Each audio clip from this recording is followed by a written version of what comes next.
I was a teenager.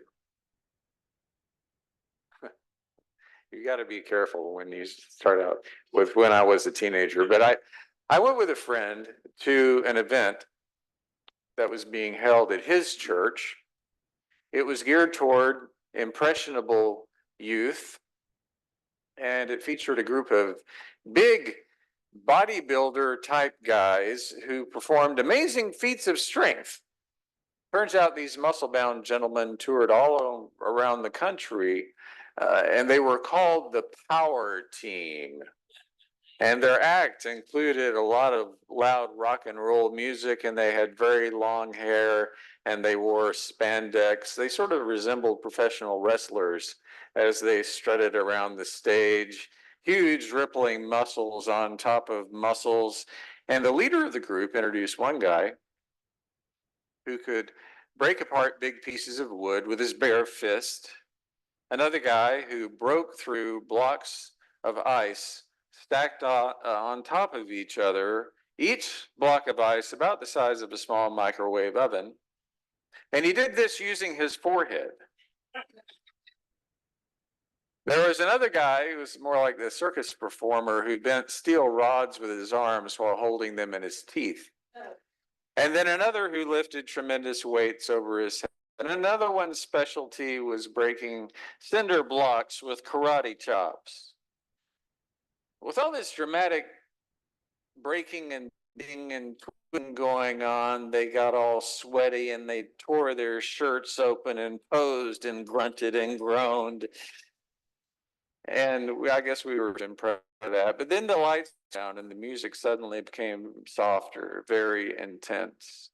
And one by one, these huge men began sharing their personal testimony very emotionally.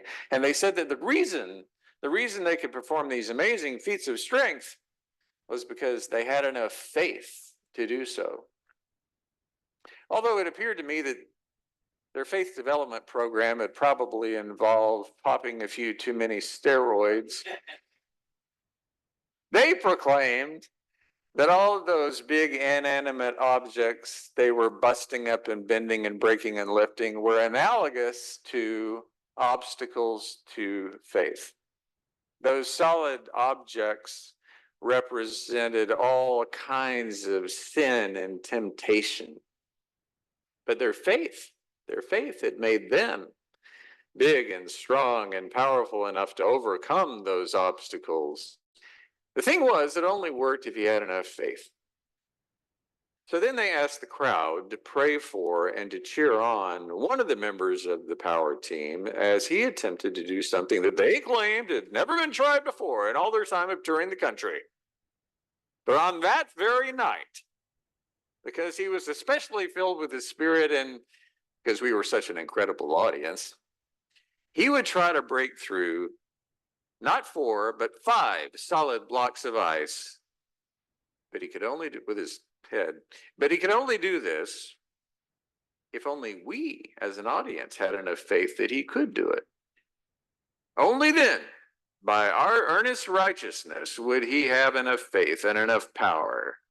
So they whipped the crowd up into a frenzy. They cranked up the music to an ear-splitting volume. And sure enough, after a few tries, the guy broke through 5 blocks of ice with his forehead. He was a bit dizzy and he had to lay down, but he did it. And then everyone was invited to come forward if they had enough faith to believe that they could do anything through God and then commit their lives to Christ.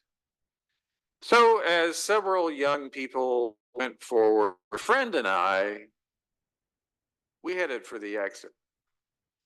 For one thing, we already consider ourselves to be Christians, so we did not feel the need to go forward to receive another dose of holiness, and especially with all that smashed up ice everywhere on the floor. People were slipping and falling all over the place. But mostly, we agreed that while it was an entertaining spectacle, we thought the whole thing was kind of just a little bit silly. I couldn't quite put it into words, but it struck me as odd to even ask the question, do you have enough faith. But, that certainly wasn't the last time I've heard that question posed, as if faith is a material substance that can be poured into a measuring cup, as if faith can somehow be quantified, or that it's some kind of a contest.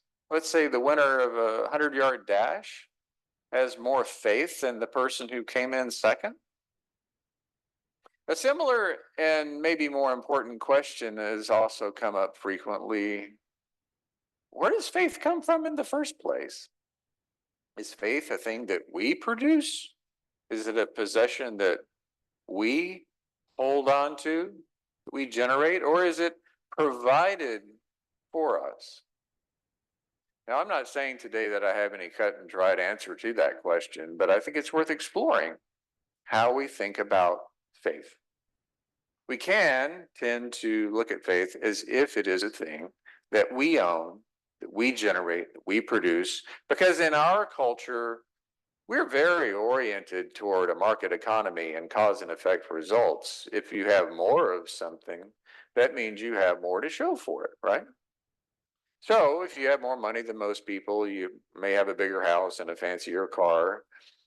And that means people can easily get into the mindset that there is a cause and effect relationship, a kind of economic system, if you will, between the amount of faith we have and how our lives are rolling along. So let's say if I'm having a string of bad luck, that means I might need to acquire more faith.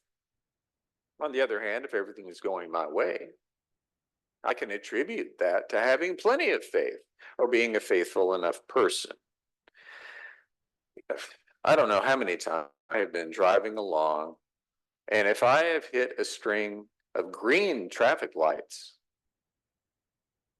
I have thought something along the lines of, I must be living right. On the other hand, if I am plagued by one red light after another, I think, what did I do to make God so angry at me? Am I not being a faithful enough guy? Now, don't get me wrong, I do think there's a lot to be said for having faith, and I'm not suggesting that faith is some fantasy. Every Sunday, after all, and throughout the year, we ask our members to have faith that what we are doing together as a church is making a real positive difference in our lives and in the lives of our neighbors and our community. To have faith that we will continue to thrive and together we will do remarkable things with God's guidance and help.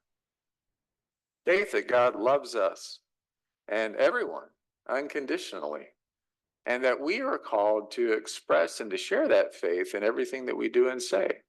I believe all of that. But I also believe that faith is not something we can measure.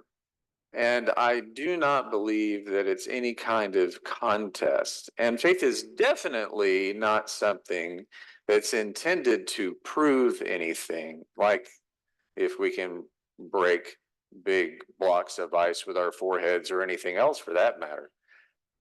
Faith, or the lack of it, does not affect whether traffic lights operate in ways that are convenient for us. Some of the most faithful people I know have had long strings of misfortune and challenges far more significant than things like red lights. And ultimately, faith is not something we possess like an object. I believe faith is something we are given. It's a gift with no strings attached. And in that sense, it's a bit of a mystery because it's up to us as far as what we do with that. And if there's anything that's absolutely true about faith, it's this: even a very tiny amount makes all the difference. Even a grudging, skeptical kind of faith, even a tentative faith where you're not sure at all if there really is something called faith. But you go along anyway on the off chance that such a thing might be real. For instance, the woman Jesus healed In our story today from Mark's gospel, she was in a very bad situation because she suffered from a constant blood flow for 12 years. Can you imagine? And that made her, by the religious and the cultural standards of the time, unclean, which meant she was separated from her family, separated from her community, separated from her friends. And she had tried everything, every possible cure, but nothing worked. So she was completely set adrift in the world because of a medical condition that today could be taken care of with an outpatient procedure. She had heard Jesus was coming through the area, and she had heard the rumors about him, but she was afraid, terrified, and trembling, not sure, but still willing to just barely touch the hem of the cloak that Jesus was wearing, and the bleeding stopped. Jesus turns to her and says, "Your faith has made you well. Go in peace." And what about the little girl? The little girl Jesus raised from the dead. How's a dead child supposed to have any faith? Jesus had been on the way to her house where she lay very sick when he was interrupted by that woman touching his cloak. In the meantime, the little girl died.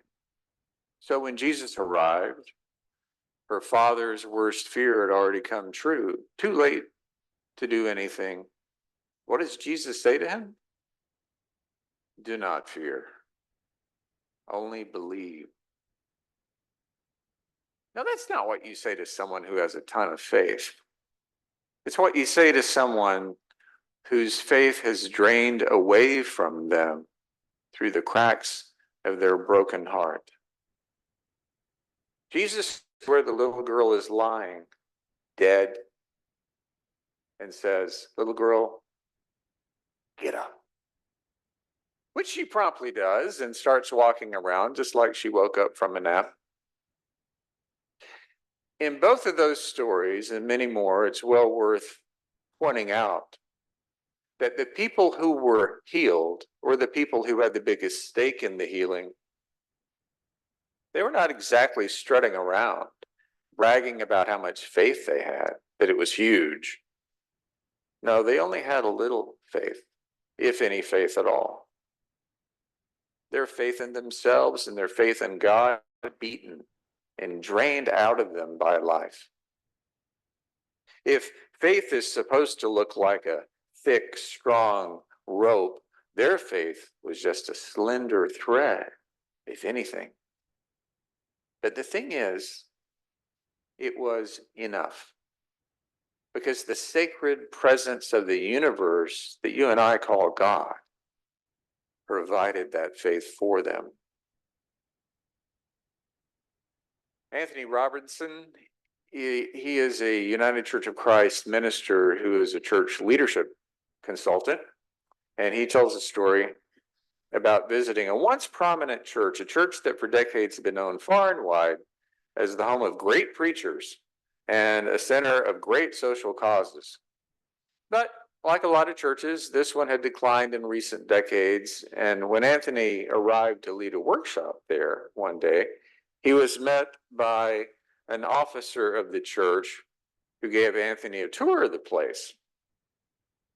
As they walked around, he told Anthony that 20 years before he had feared for the future of his church. In fact, he said, I was pretty sure then that by now we would have closed our doors. We were just 50 elderly people left in this big sanctuary.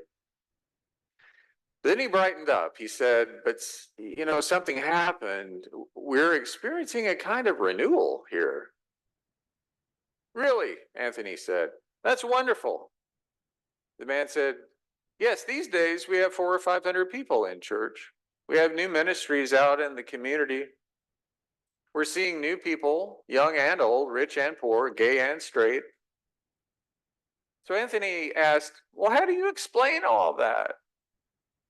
The man thought for a moment, and he said, well, it wasn't all our new minister, but she has made a difference. Well, what's she done? Anthony asked. And well, the man said, she can give you the entire message of the Bible in just 6 words. Skeptically, Anthony said, and what might those 6 words be? The man grinned and he said, the 6 words that summarize the entire message of the Bible? I am God and you're not. That church turned around because they had once believed as a group that their prominence and their success was a measure and a sign of their faith, the quantity of their faith. But they still declined. Only when they refocused on the faith provided to them as a gift by the sacred source of connection and life and kindness and love did they discover new life and purpose. It was a realignment of perspective.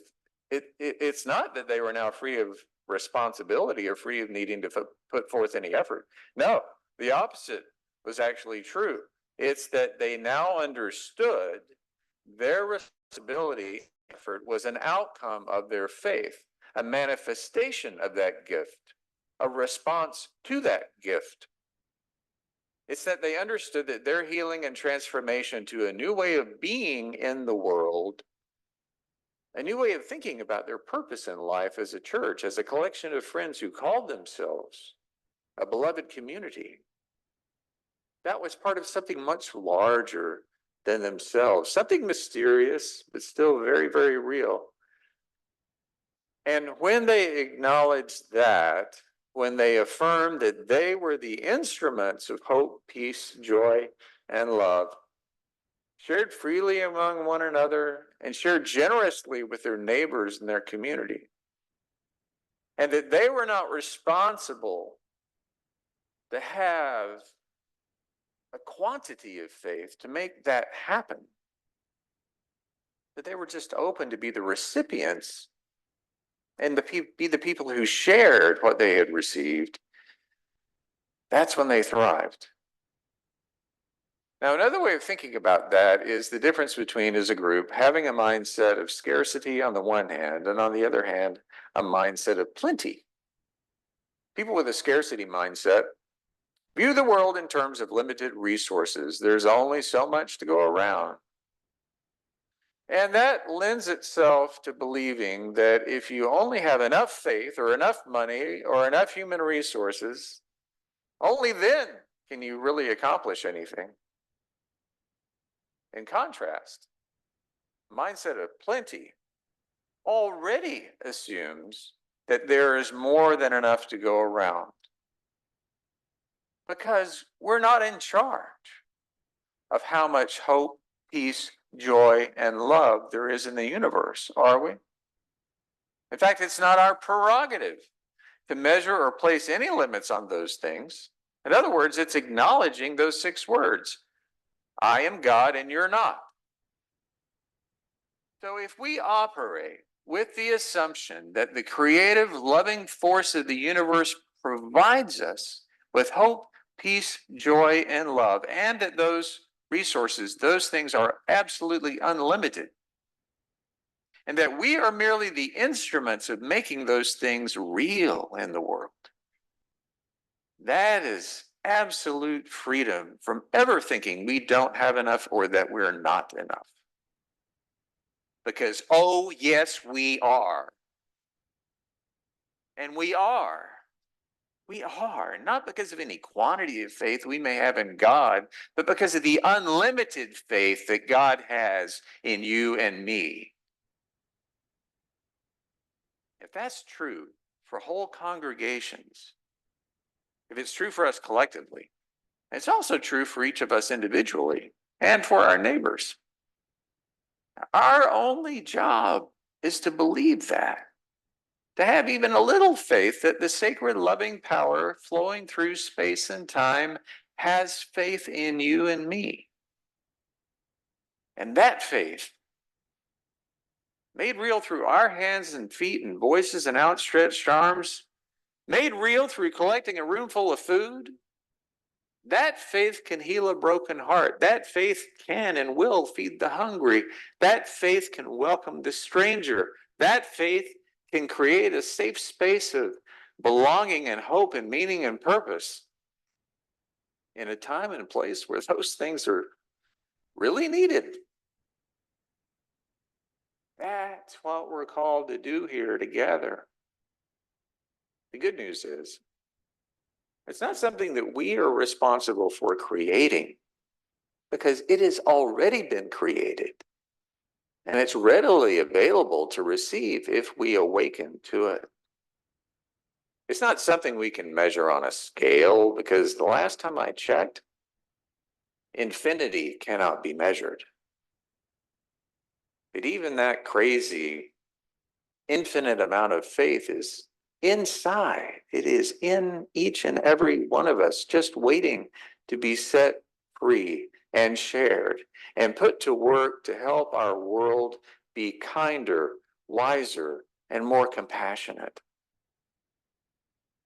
That faith might feel sometimes like we only have a little bit of it, but it is always more than enough. And that's because God is God and we're not. Amen.